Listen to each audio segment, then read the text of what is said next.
ਵਾਹਿਗੁਰੂ ਜੀ ਕਾ ਖਾਲਸਾ ਵਾਹਿਗੁਰੂ ਜੀ ਕੀ ਫਤਿਹ।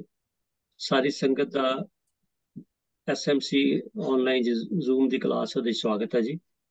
ਸੰਗਤ ਜੀ, ਹਰ ਵੀਰਵਾਰ ਸਾਡੇ ਨਾਲ ਇਤਿਹਾਸ ਦਾ ਕੋਈ ਨਾ ਕੋਈ ਚੈਪਟਰ ਜਿਹੜਾ ਸਾਂਝਾ ਕੀਤਾ ਜਾਂਦਾ। ਸਤਜਿੰਦਰ ਸਿੰਘ ਜੀ ਨੇ ਸਤਿਆਜਾ ਸਿੰਘ ਸਮੁੰਦਰੀ ਦੇ ਜੀਵਨ ਬਾਰੇ ਦੋ ਪੜਾਅ ਸਾਨੂੰ ਅੱਗੇ ਸੁਣਾਏ ਨੇ। ਤੀਸਰਾ ਪੜਾਅ ਪਿਛਲੇ ਹਫਤੇ ਰਹਿ ਗਿਆ ਸੀ, ਜਿਹੜਾ ਕਰਨਾ ਸੀ ਉਹ ਅੱਜ ਕਰਨਗੇ। ਤੇ ਉਹਨਾਂ ਨੂੰ ਬੇਨਤੀ ਹੈ ਕਿ ਸਤਿਆਜਾ ਸਿੰਘ ਜੀ ਸਮੁੰਦਰੀ, ਜਿਨ੍ਹਾਂ ਬਾਰੇ ਤੁਸੀਂ ਪਹਿਲੇ ਸਾਨੂੰ ਦੱਸਿਆ, ਉਹਦੇ ਬਾਰੇ ਜੋ ਬਾਕੀ ਰਹਿੰਦੀ ਇਨਫੋਰਮੇਸ਼ਨ ਹੈ ਉਹ ਸੰਗਤ ਨਾਲ ਸਾਂਝੀ ਕਰੋ ਜੀ। ਸਤਿਜਿੰਦਰ ਸਿੰਘ ਜੀ, ਵਾਹਿਗੁਰੂ ਜੀ ਕਾ ਖਾਲਸਾ ਵਾਹਿਗੁਰੂ ਜੀ ਕੀ ਫਤਿਹ।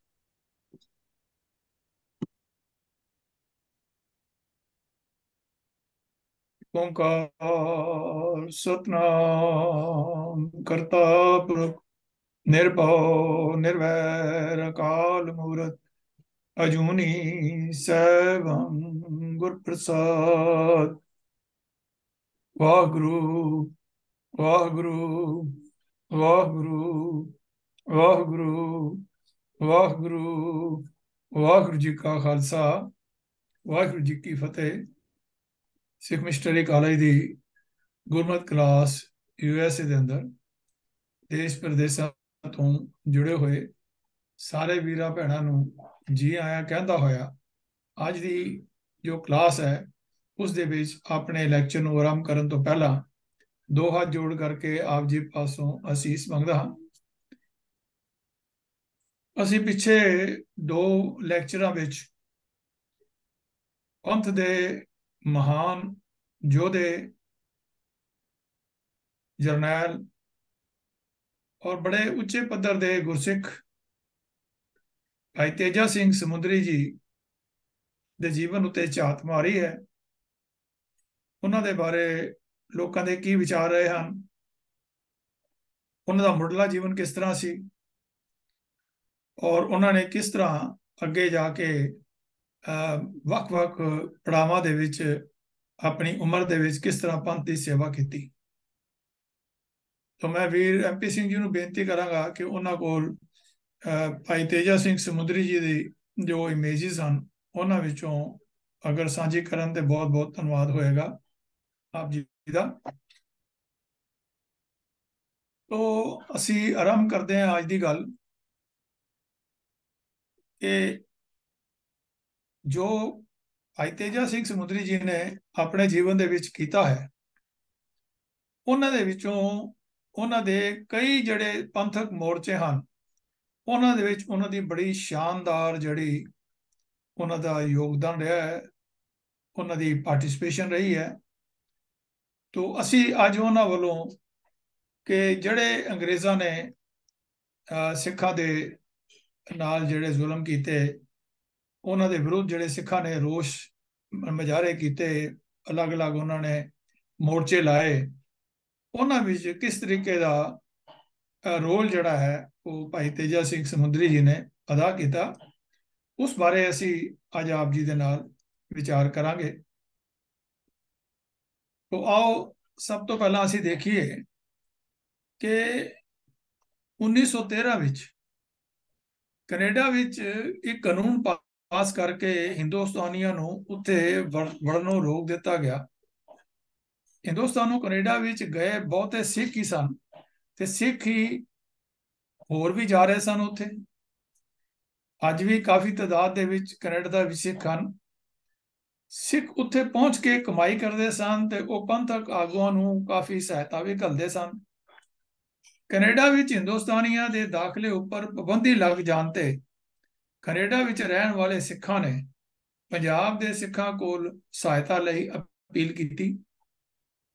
ਸਰਕਾਰ ਦੀ ਇਸ ਨੀਤੀ ਵਿਰੁੱਧ ਇੱਧਰ ਬਹੁਤ ਸਾਰੇ ਮਤੇ ਪਾਸ ਹੋਏ, ਪਰ ਉਹਨਾਂ ਦੀ ਜਿਵੇਂ ਕਿ ਗੁਲਾਮ ਦੇਸ਼ਾਂ ਦੀ ਹਾਲਤ ਵਿੱਚ ਹੋਇਆ ਕਰਦਾ ਹੈ, ਅੰਗਰੇਜ਼ ਸਰਕਾਰ ਨੇ ਕੋਈ ਪਰਵਾਹ ਨਾ ਕੀਤੀ।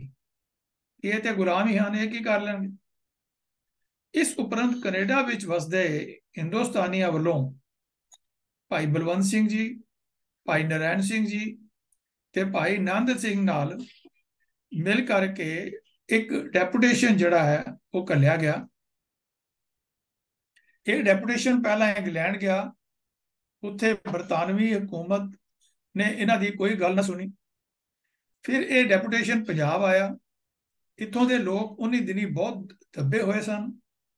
उन्हां सिंघां दे पंजाब विच पहुंचण ते ਅੰਮ੍ਰਿਤਸਰ ਵਿੱਚ ਇੱਕ ਛੋਟਾ ਜਿਹਾ ਜਲਸਾ ਹੋਇਆ, ਜਿਸ ਦੇ ਪ੍ਰਧਾਨ ਸਰਦਾਰ ਸੁੰਦਰ ਸਿੰਘ ਜੀ ਮਜੀਠੀਆ ਬਣਾਏ ਗਏ।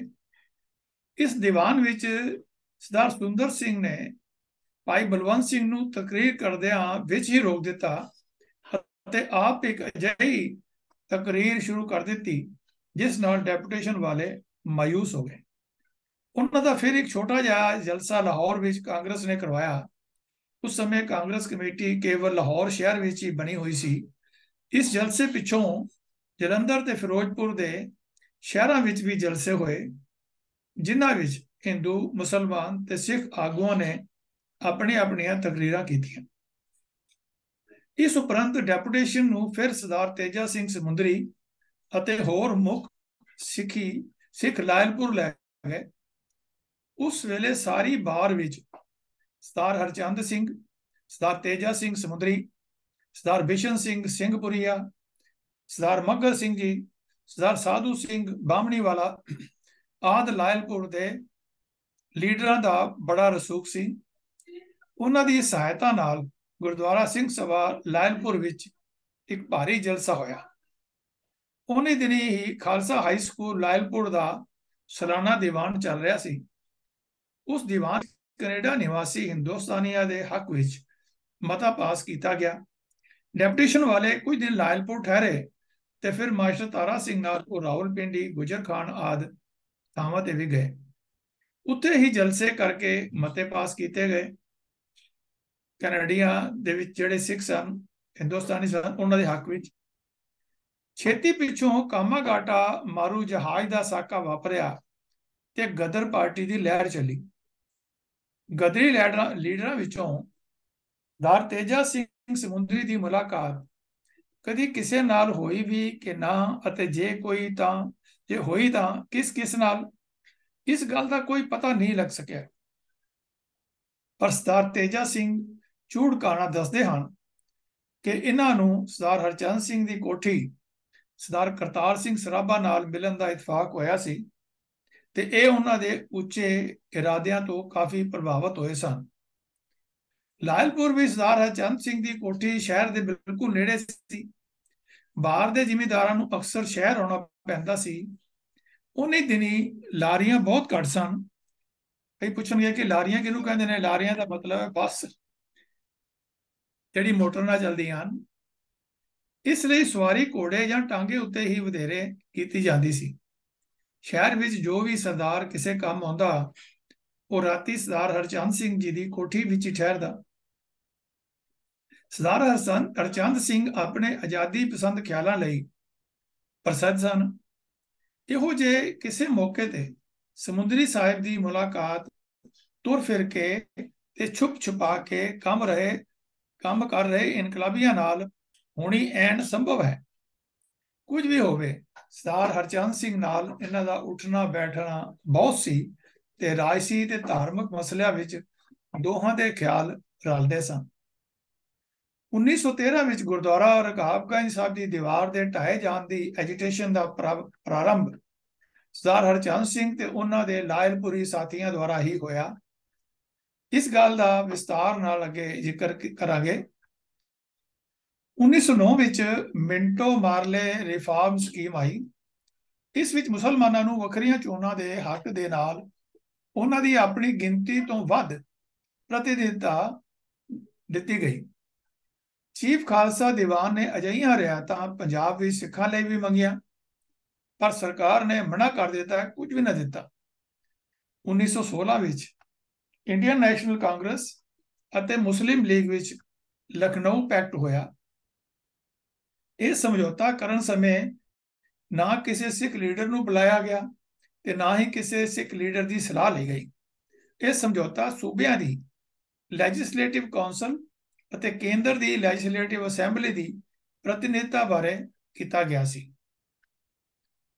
ਪੰਜਾਬ ਦੀ ਹਾਲਾਤ ਵਿੱਚ ਇਹ ਫੈਸਲਾ ਇਹ ਹੋਇਆ ਕਿ 50% ਸੀਟਾਂ ਮੁਸਲਮਾਨਾਂ ਨੂੰ ਦਿੱਤੀਆਂ ਜਾਣ ਤੇ 40% ਹਿੰਦੂਆਂ ਨੂੰ। ਸਿੱਖਾਂ ਨੂੰ ਵੀ ਹਿੰਦੂਆਂ ਵਿੱਚ ਹੀ ਸ਼ਾਮਲ ਸਮਝਿਆ ਗਿਆ। 1917 ਵਿੱਚ ਮਾਂਟੇਗੋ ਚੈਮਸਫੋਰਡ ਦੀਆਂ ਸਿਫਾਰਸ਼ਾਂ ਆਈਆਂ। ਸਿੱਖਾਂ ਨੂੰ ਆਸ ਸੀ ਕਿ ਉਹਨਾਂ ਦੇ ਹੱਕਾਂ ਦੀ ਰਾਖੀ ਲਈ ਸਰਕਾਰ ਲਖਨਊ ਵਾਲੇ ਸਮਝੌਤੇ ਵੀ ਤਬਦੀਲੀ ਕਰਾ ਦੇਵੇਗੀ, ਪਰ ਉਹਨਾਂ ਨੂੰ ਭਾਰੀ ਨਿਰਾਸ਼ਾ ਹੀ ਹੋਈ।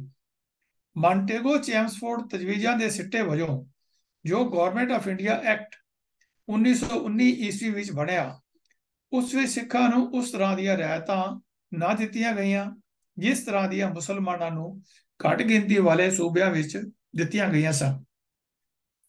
ਪੰਜਾਬ ਵਿੱਚ ਸਿੱਖਾਂ ਦੀ ਆਬਾਦੀ 12% ਸੀ। ਇਹਨਾਂ ਨੂੰ ਤਰਜੀਹ ਦੇ ਕੇ 18% ਪ੍ਰਤੀਨਿਧਤਾ ਦਿੱਤੀ ਗਈ। ਦੂਜੇ ਪਾਸੇ ਬਿਹਾਰ ਤੇ ਉੜੀਸਾ ਵਿੱਚ ਮੁਸਲਮਾਨਾਂ ਦੀ ਆਬਾਦੀ 11% ਸੀ ਤੇ ਉੱਥੇ ਉਹਨਾਂ ਨੂੰ 25% ਪ੍ਰਤੀਨਿਧਤਾ ਦਿੱਤੀ ਗਈ। ਇਸ ਕਾਰਨ ਸਿੱਖਾਂ ਵਿੱਚ ਨਾਰਾਜ਼ਗੀ ਵੱਧ ਗਈ। ਸਿੱਖਾਂ ਦਾ ਕਹਿਣਾ ਸੀ ਕਿ ਪੰਜਾਬ ਵਿੱਚ ਸਿੱਖ ਭੂਮੀ ਦੇ ਮਾਲਕ ਹੋਣ ਕਾਰਨ ਸੂਬੇ ਦੀ ਆਰਥਿਕਤਾ ਵਿੱਚ ਖਾਸ ਹਿੱਸਾ ਪਾਉਂਦੇ ਹਨ, ਸਰਕਾਰ ਨੂੰ ਮਾਲੀਏ ਤੇ ਟੈਕਸਾਂ ਵਿੱਚ ਹਰ ਸਾਲ ਚੋਖੀ ਰਕਮ ਦਿੰਦੇ ਹਨ ਅਤੇ ਫੌਜੀ ਭਰਤੀ ਦੇ ਕੇ ਸਰਕਾਰ ਦੇ ਦੇਸ਼ ਦੀ ਵੱਡੀ ਸੇਵਾ ਕਰਦੇ ਹਨ। ਇਸ ਲਈ ਉਹ ਵੀ ਉਸ ਤਰ੍ਹਾਂ ਦੀ ਹੀ ਤਰਜੀਹ ਦੇ ਹੱਕਦਾਰ ਹਨ ਜਿਸ ਤਰ੍ਹਾਂ ਦੀ ਮੁਸਲਮਾਨਾਂ ਨੂੰ ਘੱਟ ਗਿਣਤੀ ਵਾਲੇ ਦੂਜੇ ਸੂਬਿਆਂ ਵਿੱਚ ਦਿੱਤੀ ਗਈ ਸੀ। ਚੀਫ ਖਾਲਸਾ ਦੀਵਾਨ ਨੇ ਸਿੱਖਾਂ ਨਾਲ ਹੋਈ ਇਸ ਬੇਇਨਸਾਫੀ ਨੂੰ ਦੂਰ ਕਰਾਉਣ ਲਈ ਬੜਾ ਜ਼ੋਰ ਲਾਇਆ, ਪਰ ਉਹਨਾਂ ਨੂੰ ਸਫਲਤਾ ਨਾ ਹੋਈ। ਇਸ ਨਾਲ ਚੀਫ ਖਾਲਸਾ ਦੀਵਾਨ ਦਾ ਸਿੱਖਾਂ ਉੱਪਰ ਰਸੂਖ ਬਹੁਤ ਘਟ ਗਿਆ ਕਿ ਇਹ ਸਿੱਖਾਂ ਦੇ ਮੰਗਾਂ ਹੀ ਨਹੀਂ ਮਨਵਾ ਸਕਦੇ। ਉਹਨਾਂ ਹੀ ਦਿਨਾਂ ਵਿੱਚ ਪੰਜਾਬ ਨੇ ਮਾਰਸ਼ਲ ਲਾਅ ਦੇ ਕਸ਼ਟ ਦੇਖੇ ਤੇ ਜਲਿਆਂਵਾਲੇ ਬਾਗ ਦਾ ਸਾਕਾ ਵੀ ਹੋਇਆ। ਇਸ ਵਿੱਚ ਵੀ ਵਧੇਰੇ ਨੁਕਸਾਨ ਸਿੱਖਾਂ ਦਾ ਹੀ ਹੋਇਆ। ਨਵੇਂ ਬਣੇ ਗਵਰਨਮੈਂਟ ਆਫ ਇੰਡੀਆ ਐਕਟ ਦੇ ਅਧੀਨ ਜੋ ਚੋਣਾਂ 1920 ਵਿੱਚ ਹੋਈਆਂ, ਉਹਨਾਂ ਵਿੱਚ ਵੀ ਸਿੱਖਾਂ ਦੇ ਅਸਲੀ ਪ੍ਰਤੀਨਿਧ ਸਾਹਮਣੇ ਨਾ ਆਏ। ਰਾਜਸੀ ਖੇਤਰ ਵਿੱਚ ਨਿਰਾਸ਼ਾ ਕਾਰਨ ਸਿੱਖ ਅੰਗਰੇਜ਼ ਸਰਕਾਰ ਤੋਂ ਪਿੱਛੇ ਹਟ ਕੇ ਆਪਣੀ ਵੱਖਰੀ ਰਾਜਸੀ ਹੋਂਦ ਲੱਭਣ ਲੱਗੇ। 1919 ਵਿੱਚ ਸੈਂਟਰਲ ਸਿੱਖ ਲੀਗ ਦੀ ਕਾਇਮੀ ਨਾਲ ਸਿੱਖ ਸਰਕਾਰ ਵਿਰੁੱਧ ਨਾ ਮਿਲਵਰਤਨ ਦੀ ਲਹਿਰ ਜ਼ੋਰ ਨਾਲ ਵਧੇ। ਜਦੋਂ ਨਾ ਮਿਲਵਰਤਨ ਦੀ ਲਹਿਰ ਕੋਈ ਜ਼ੋਰ ਪਕੜ ਗਈ ਤਾਂ ਖਾਲਸਾ ਕਾਲਜ ਦੇ ਪ੍ਰੋਫੈਸਰਾਂ ਨੇ ਮਤਾ ਪਾਸ ਕੀਤਾ ਕਿ ਖਾਲਸਾ ਕਾਲਜ ਨਾ ਮਿਲਵਰਤਨ ਦੀ ਲਪੇਟ ਤੋਂ ਤਾਂ ਹੀ ਬਚੇਗਾ ਜੇਕਰ ਸਰਕਾਰ ਇਸ ਉੱਤੇ ਆਪਣਾ ਕਬਜ਼ਾ ਛੱਡ ਦੇਵੇ। ਇਸ ਕੰਮ ਲਈ ਪ੍ਰੋਫੈਸਰਾਂ ਨੇ 5 ਨਵੰਬਰ 1920 ਤੱਕ ਦਾ ਨੋਟਿਸ ਵੀ ਦਿੱਤਾ, ਪਰ ਸਰਕਾਰ ਨੇ ਮੰਗ ਪੂਰੀ ਨਾ ਕੀਤੀ। ਰੋਸ ਵਜੋਂ ਪ੍ਰੋਫੈਸਰਾਂ ਨੇ ਅਸਤੀਫਾ ਦੇ ਦਿੱਤਾ। ਬਾਅਦ ਵਿੱਚ ਗੱਲਬਾਤ ਹੁੰਦੇ ਸਰਕਾਰ ਨੇ 11 ਦੇ 11 ਸਰਕਾਰੀ ਮੈਂਬਰ ਉਠਾ ਲਏ ਤੇ ਉਹਨਾਂ ਦੀ ਥਾਂ ਨਰਮ ਧੜੇ ਦੇ ਸਿੱਖ ਮੈਂਬਰ ਭਰਤੀ ਕਰ ਦਿੱਤੇ। ਹੁਣ ਕਾਲਜ ਕੌਂਸਲ ਦੇ ਪ੍ਰਧਾਨ ਸਰਦਾਰ ਸੁੰਦਰ ਸਿੰਘ ਮਜੀਠੀਆ ਸਨ, ਸਕੱਤਰ ਸਰਦਾਰ ਹਰਬੰਸ ਸਿੰਘ ਅਟਾਰੀ ਤੇ ਹੋਰ ਮੈਂਬਰ ਸਰਦਾਰ ਤਲੋਚਨ ਸਿੰਘ, ਸਰਦਾਰ ਜੋਤ ਸਿੰਘ ਆਦਿ ਬਣਾਏ ਗਏ। ਗਰਮ ਧੜੇ ਵਿੱਚੋਂ ਕੋਈ ਮੈਂਬਰ ਨਾ ਲਿਆ ਗਿਆ ਤੇ ਨਾ ਹੀ ਕਾਲਜ ਦੇ ਪ੍ਰੋਫੈਸਰਾਂ ਵਿੱਚੋਂ ਕਿਸੇ ਨੂੰ ਮੈਂਬਰ ਬਣਾਇਆ ਗਿਆ। ਇਸ ਨਾਲ ਅੰਗਰੇਜ਼ਾਂ ਤੇ ਸਿੱਖਾਂ ਵਿੱਚ ਖਿੱਚੋਤਾਣ ਹੋਰ ਵੱਧ ਗਈ। ਪਹਿਲੀ ਵੱਡੀ ਜੰਗ ਦੇ 1918 ਵਿੱਚ ਸਮਾਪਤ ਹੋਣ ਤੇ ਵੀ ਜਦ ਸਿੱਖਾਂ ਦੀ ਪੁਰਾਣੀ ਮੰਗ ਗੁਰਦੁਆਰਾ ਰਕਾਬਗੰਜ ਦੀ ਢਾਈ ਹੋਈ ਕੰਧ ਉਸਾਰਨ ਦੀ ਪੂਰੀ ਨਾ ਕੀਤੀ ਗਈ ਤਾਂ ਇਸ ਝਗੜੇ ਨਾਲ ਇਹ ਖਿੱਚੋਤਾਣ ਆਪਣੇ ਸਿਖਰ ਤੇ ਪੁੱਜ ਗਈ। ਤੋ ਆਓ ਹੁਣ ਦੇਖਦੇ ਹਾਂ ਕਿ ਗੁਰਦੁਆਰਾ ਰਕਾਬਗੰਜ ਦਾ ਮਸਲਾ ਕੀ ਸੀ ਤੇ ਉਹਨੂੰ ਸਿੱਖਾਂ ਨੇ ਕਿਸ ਤਰ੍ਹਾਂ ਹੱਲ ਕਰਵਾਇਆ। 1911 ਵਿੱਚ ਬਰਤਾਨਵੀ ਸਰਕਾਰ ਨੇ ਹਿੰਦੁਸਤਾਨ ਦੀ ਰਾਜਧਾਨੀ ਕਲਕੱਤੇ ਦੀ ਥਾਂ ਦਿੱਲੀ ਬਣਾਉਣ ਦਾ ਫੈਸਲਾ ਕੀਤਾ। ਇੱਥੇ ਦਿੱਲੀ ਵਿੱਚ ਸੈਕਟਰੀਏਟ ਤੇ ਪਾਰਲੀਮੈਂਟ ਹਾਊਸ ਦੇ ਨਾਲ ਹੀ ਵਾਇਸਰਾਏ ਹਾਊਸ ਬਣਾਉਣ ਦੀ ਵੀ ਪ੍ਰਪੋਜ਼ਲ ਕੀਤੀ ਗਈ। ਉਸ ਤੋਂ ਜੋ ਸੜਕ ਸ਼ਹਿਰ ਵੱਲ ਨੂੰ ਪ੍ਰਪੋਜ਼ ਕੀਤੀ ਗਈ, ਉਸ ਦੇ ਐਨ ਰਸਤੇ ਵਿੱਚ ਗੁਰਦੁਆਰਾ ਰਕਾਬਗੰਜ ਸਾਹਿਬ ਦੀ ਕੰਧ ਅਤੇ ਥੋੜੀ ਜਿਹੀ ਵਿਹੜੇ ਦੀ ਥਾਂ ਪੈਂਦੀ ਸੀ। ਸਰਕਾਰ ਨੇ ਇਸ ਨੂੰ ਸਿੱਧਾ ਖਿੱਚ ਰੱਖਣ ਲਈ ਗੁਰਦੁਆਰੇ ਦੀ ਕੰਧ ਢਾਉਣ ਦਾ ਫੈਸਲਾ ਕਰ ਲਿਆ ਤੇ ਇਸ ਮਤਲਬ ਲਈ ਗੁਰਦੁਆਰੇ ਦੇ ਮਹੰਤਾਂ ਦੀ ਆਗਿਆ ਵੀ ਪ੍ਰਾਪਤ ਕਰ ਲਈ। ਮਹੰਤਾ ਸਰਕਾਰੀ ਬੰਦੇ ਸਨ, ਉਹਨਾਂ ਨੇ ਤਾਂ ਦੇਣੀ ਸੀ ਮਨਜ਼ੂਰੀ। 1912 ਵਿੱਚ ਸਰਕਾਰ ਨੇ ਲੈਂਡ ਐਕੁਜੀਸ਼ਨ ਐਕਟ ਅਧੀਨ ਗੁਰਦੁਆਰੇ ਦੇ ਮਹੰਤ ਪਾਸੋਂ ਬਾਹਰਲੀ ਕੰਧ ਤੇ ਗੁਰਦੁਆਰੇ ਦੇ ਅੰਦਰਲੇ ਵਿਹੜੇ ਦੀ ਸਾਰੀ ਜ਼ਮੀਨ ਪ੍ਰਾਪਤ ਕਰ ਲਈ। ਅਗਲੇ ਸਾਲ 1913 ਵਿੱਚ ਸਰਕਾਰ ਨੇ ਆਪਣੇ ਨਕਸ਼ੇ ਮੁਤਾਬਕ ਗੁਰਦੁਆਰਾ ਰਕਾਬਗੰਜ ਦੀ ਬਾਹਰਲੀ ਕੰਧ ਦਾ ਕੁਝ ਹਿੱਸਾ ਢਾਹ ਦਿੱਤਾ। ਜਦੋਂ ਇਸ ਗੱਲ ਦੀ ਖਬਰ ਲੋਕਾਂ ਤੱਕ ਪਹੁੰਚੀ ਤਾਂ ਸਿੱਖ ਜਗਤ ਵਿੱਚ ਬੜਾ ਰੋਸ ਹੋਇਆ। ਗੁਰਦੁਆਰਾ ਰਕਾਬਗੰਜ ਸਾਹਿਬ ਦੀ ਕੰਧ ਦਾ ਸਵਾਲ ਸਭ ਤੋਂ ਪਹਿਲਾਂ ਸਰ ਹਰਚੰਦ ਸਿੰਘ ਨੇ ਉਠਾਇਆ। ਜਦੋਂ ਕੰਧ ਢਾਉਣ ਦੀ ਖਬਰ ਸਰਦਾਰ ਹਰਚੰਦ ਸਿੰਘ ਤੱਕ ਪਹੁੰਚੀ ਤਾਂ ਉਹ ਸਾਰੀ ਗੱਲ ਦਾ ਜਾਇਜ਼ਾ ਲੈਣ ਲਈ ਆਪ ਦਿੱਲੀ ਆ ਗਏ। ਉੱਥੇ ਢੱਠੀ ਕੰਧ ਆਪਣੀ ਅੱਖੀ ਵੇਖੀ ਤੇ ਸਾਰੇ ਹਾਲਾਤ ਉਰਦੂ ਦੇ ਇੱਕ ਕਿਤਾਬਚੇ ਵਿੱਚ ਛਪਵਾ ਕੇ ਲੋਕਾਂ ਤੱਕ ਪਹੁੰਚਾਏ। ਉਸ ਕਿਤਾਬਚੇ ਵਿੱਚ ਉਸ ਢੱਠੀ ਹੋਈ ਕੰਧ ਤੇ ਸਰਕਾਰੀ ਤਜਵੀਜ਼ ਦਾ ਨਕਸ਼ਾ ਵੀ ਦਿੱਤਾ ਅਤੇ ਸਿੱਖਾਂ ਨੂੰ ਵੰਗਾਰ ਕੇ ਆਖਿਆ, ਇਹ ਸਾਡੇ ਧਰਮ ਵਿੱਚ ਨਾਜਾਇਜ਼ ਸਰਕਾਰੀ ਦਖਲ ਹੈ, ਇਹ ਅਸੀਂ ਬਰਦਾਸ਼ਤ ਨਹੀਂ ਕਰਾਂਗੇ। ਇਹ ਸਿੱਖ ਪੰਥ ਦਾ ਅਧਿਕਾਰ ਹੈ ਕਿ ਉਹ ਗੁਰਦੁਆਰੇ ਦਾ ਨਵਾਂ ਨਕਸ਼ਾ ਬਣਾਵੇ, ਉਸ ਵਿੱਚ ਅਦਲਾ ਬਦਲੀ ਕਰੇ। ਹਕੂਮਤ ਜਾਂ ਕਿਸੇ ਹੋਰ ਸਰਕਾਰੀ ਅਦਾਰੇ ਦਾ ਇਸ ਵਿੱਚ ਕੋਈ ਦਖਲ ਨਹੀਂ। ਜੇ ਹਕੂਮਤ ਅੱਜ ਸਿੱਖ ਪੰਥ ਦੀ ਰਜਾਮੰਦੀ ਲਏ ਬਗੈਰ ਇੱਕ ਇਤਿਹਾਸਕ ਗੁਰਦੁਆਰੇ ਦੀ ਕੰਧ ਢਾਹ ਸਕਦੀ ਹੈ ਤਾਂ ਜ਼ਮੀਨ ਕਬਜ਼ੇ ਵਿੱਚ ਲੈ ਸਕਦੀ ਹੈ ਤਾਂ ਕੱਲ ਨੂੰ ਗੁਰਦੁਆਰਾ ਵੀ ਢਾਉਣ ਲਈ ਤਿਆਰ ਹੋ ਜਾਏਗੀ। ਸਵਾਲ ਸਹੇ ਦਾ ਨਹੀਂ ਪਹੇ ਦਾ ਹੈ। ਇਸ ਲਈ ਮੰਗ ਕੀਤੀ ਜਾਂਦੀ ਹੈ ਕਿ ਸਰਕਾਰ ਕੰਧ ਨਾ ਢਾਹੇ, ਬਲਕਿ ਢਾਈ ਹੋਈ ਕੰਧ ਉੱਤੇ ਉਸੇ ਤਰ੍ਹਾਂ ਹੀ ਉਸ ਨੂੰ ਦੁਬਾਰਾ ਉਸਾਰ ਦੇਵੇ। ਇਸ ਕਿਤਾਬਚੇ ਦੇ ਨਿਕਲਣ ਨਾਲ ਸਿੱਖ ਸਮਾਜ ਵਿੱਚ ਇੱਕ ਜ਼ਬਰਦਸਤ ਧਮਾਕਾ ਹੋਇਆ। ਸਿੱਖ ਮਹਿਸੂਸ ਕਰਨ ਲੱਗੇ ਕਿ ਸਰਕਾਰ ਦਰਬਾਰ ਸਾਹਿਬ ਤੇ ਕੁਝ ਹੋਰ ਗੁਰਦੁਆਰਿਆਂ ਵਾਂਗ ਇਸ ਸ਼ਹੀਦੀ ਅਸਥਾਨ ਉੱਤੇ ਵੀ ਕਬਜ਼ਾ ਕਰਨਾ ਚਾਹੁੰਦੀ ਹੈ। ਇਸ ਲਈ ਥਾਂ ਥਾਂ ਜਲਸਿਆਂ ਤੇ ਅਖਬਾਰਾਂ ਵਿੱਚ ਸਿੱਖ ਜਨਤਾ ਵੱਲੋਂ ਜ਼ੋਰਦਾਰ ਰੋਸ ਪ੍ਰਗਟ ਕੀਤਾ ਜਾਣ ਲੱਗਾ। ਗੁਰਦੁਆਰਾ ਰਕਾਬਗੰਜ ਦੇ ਇਸ ਪ੍ਰਸ਼ਨ ਨਾਲ ਸਿੱਖ ਸਮਾਜ ਦੋ ਗੁੱਟਾਂ ਵਿੱਚ ਵੰਡਿਆ ਗਿਆ। ਚੀਫ ਖਾਲਸਾ ਦੀਵਾਨ ਦੇ ਆਗੂ ਤੇ ਹੋਰ ਸਰਕਾਰ ਪੱਖੀ ਸਿੱਖ ਲੀਡਰ ਇਸ ਅੰਦੋਲਨ ਦੇ ਹਾਮੀ ਨਹੀਂ ਸਨ। ਜਿੱਥੇ ਕਿਤੇ ਵੀ ਸੰਬੰਧੀ ਕੋਈ ਜਲਸਾ ਹੁੰਦਾ ਉਹ ਵਿਰੋਧ ਕਰਦੇ ਤੇ ਕਹਿੰਦੇ, ਇੰਜ ਐਜੀਟੇਸ਼ਨ ਕਰਕੇ ਸਰਕਾਰ ਨੂੰ ਨਾਰਾਜ਼ ਨਾ ਕਰੋ, ਸਿੱਖ ਲੀਡਰਾਂ ਉੱਤੇ ਭਰੋਸਾ ਰੱਖੋ, ਸਰਕਾਰ ਨਾਲ ਮਿਲ ਕੇ ਕੋਈ ਸਮਝੌਤਾ ਦਾ ਰਾਹ ਨਿਕਲ ਆਵੇਗਾ। ਪਰ ਆਮ ਸਿੱਖਾਂ ਵਿੱਚ ਵਿਰੋਧ ਤੇ ਐਜੀਟੇਸ਼ਨ ਦੀ ਅੱਗ ਤੇਜ਼ ਹੋ ਗਈ। ਹੁਣ ਵੀ ਐਸਾ ਹੀ ਕੋਈ ਹਾਲਾਤ ਹਨ ਕਿ ਜਿਹੜੇ ਸਾਡੇ ਪੰਥਕ ਲੀਡਰ ਹਨ, ਭਾਵੇਂ ਉਹ ਦਿੱਲੀ ਤੇ ਹਨ, ਭਾਵੇਂ ਅੰਮ੍ਰਿਤਸਰ ਹਨ ਜਾਂ ਕਿਤੇ ਹੋਰ ਹਨ, ਉਹ ਸਰਕਾਰ ਨਾਲ ਸਾਂਠਗਾਂਠ ਕਰਨਗੇ, ਲੇਕਿਨ ਆਪਣੇ ਸਿੱਖਾਂ ਤੋਂ ਟੁੱਟੇ ਹੋਏ ਹਨ। ਉਹ ਸਿੱਖਾਂ ਦੇ ਮਸਲੇ ਹੱਲ ਕਰਨ ਵਾਸਤੇ ਉਹ ਬਿਲਕੁਲ ਹੀ ਜਿਹੜੇ ਸੀਰੀਅਸ ਨਹੀਂ ਹਨ। 10, 11 ਤੇ 12 ਅਪ੍ਰੈਲ 1914 ਨੂੰ ਚੀਫ ਖਾਲਸਾ ਦੀਵਾਨ ਦੀ ਸਿੱਖ ਵਿਦਿਅਕ ਕਾਨਫਰੰਸ ਦਾ ਸਮਾਗਮ ਜਲੰਧਰ ਵਿੱਚ ਹੋਇਆ। ਉਸ ਸਮੇਂ ਅਜਿਹੇ ਸਮਾਗਮਾਂ ਵਿੱਚ ਹਜ਼ਾਰਾਂ ਸਿੱਖ ਹੁਮ ਹਮਾ ਕੇ ਸ਼ਾਮਲ ਹੋਇਆ ਕਰਦੇ ਸਨ। ਸਰਦਾਰ ਹਰਚੰਦ ਸਿੰਘ ਨੇ ਇਸ ਕਾਨਫਰੰਸ ਦੇ ਪੰਡਾਲ ਵਿੱਚ ਖੜੇ ਹੋ ਕੇ ਬੜੇ ਜੋਸ਼ ਨਾਲ ਗੁਰਦੁਆਰਾ ਰਕਾਬਗੰਜ ਸਾਹਿਬ ਦਾ ਸਵਾਲ ਉਠਾਇਆ ਤੇ ਇਸ ਸੰਬੰਧੀ ਜ਼ੋਰਦਾਰ ਐਜੀਟੇਸ਼ਨ ਕਰਨ ਦਾ ਮਤਾ ਪੇਸ਼ ਕਰਨ ਦੀ ਆਗਿਆ ਚਾਹੀ। ਪ੍ਰਧਾਨ ਵੱਲੋਂ ਉਹਨਾਂ ਨੂੰ ਬੋਲਣ ਤੋਂ ਰੋਕਿਆ ਗਿਆ। ਉਹਨਾਂ ਨੇ ਫਿਰ ਕਿਹਾ ਕਿ ਇਹ ਜ਼ਰੂਰੀ ਪੰਥਕ ਮਸਲਾ ਹੈ ਅਤੇ ਸਾਰੇ ਸਿੱਖ ਸਮਾਜ ਦੇ ਦਿਲ ਤੜਫ ਰਹੇ ਹਨ। ਇਸ ਪੰਥਕ ਇਕੱਠ ਵਿੱਚ ਇਸ ਸਵਾਲ ਨੂੰ ਪੇਸ਼ ਕਰਕੇ ਇਸ ਸੰਬੰਧੀ ਪੰਥ ਦਾ ਫੈਸਲਾ ਲੈਣਾ ਯੋਗ ਹੈ।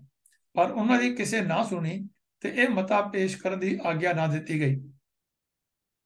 ਸਗੋਂ ਪ੍ਰੋਫੈਸਰ ਨਿਰੰਜਨ ਸਿੰਘ ਦੀ ਸੂਚਨਾ ਅਨੁਸਾਰ ਸਰਦਾਰ ਹਰਚੰਦ ਸਿੰਘ ਨੂੰ ਬਾਹੋਂ ਫੜ ਕੇ ਕਾਨਫਰੰਸ ਵਿੱਚੋਂ ਬਾਹਰ ਕੱਢ ਦਿੱਤਾ ਗਿਆ। ਇਸ ਉੱਤੇ ਸਰਦਾਰ ਤੇਜਾ ਸਿੰਘ ਸਮੁੰਦਰੀ ਤੇ ਇਹਨਾਂ ਦੇ ਹੋਰ ਸਾਥੀ ਵੀ ਪੰਡਾਲੋਂ ਬਾਹਰ ਆ ਗਏ। ਬਾਹਰ ਖੁੱਲੀ ਜਗ੍ਹਾ ਤੇ ਉਸ ਵਕਤ ਧਾਰਮਿਕ ਦੀਵਾਨ ਚੱਲ ਰਿਹਾ ਸੀ। ਸਰਦਾਰ ਹਰਚੰਦ ਸਿੰਘ ਆਪਣੇ ਸਾਥੀਆਂ ਸਮੇਤ ਉੱਥੇ ਪਹੁੰਚਦੇ ਤੇ ਧੜੱਲੇਦਾਰ ਭਾਸ਼ਣ ਦੇ ਕੇ ਸਰਕਾਰ ਦੇ ਅਤੇ ਚੀਫ ਖਾਲਸਾ ਦੀਵਾਨ ਵਿਰੁੱਧ ਰੋਸ ਦੇ ਮਤੇ ਪਾਸ ਕੀਤੇ ਅਤੇ ਵੱਡੇ ਪੈਮਾਨੇ ਉੱਤੇ ਇੱਕ ਪੰਥਕ ਇਕੱਠ ਕਰਨ ਦੀ ਮੰਗ ਕੀਤੀ। ਇੰਜ ਪ੍ਰਤੀਤ ਹੁੰਦਾ ਹੈ ਕਿ ਲਾਇਲਪੁਰੀ ਨੇਤਾਵਾਂ ਨੇ ਇਸ ਪਿੱਛੋਂ ਆਪਣਾ ਨਾਤਾ ਚੀਫ ਖਾਲਸਾ ਦੀਵਾਨ ਨਾਲੋਂ ਤੋੜ ਲਿਆ।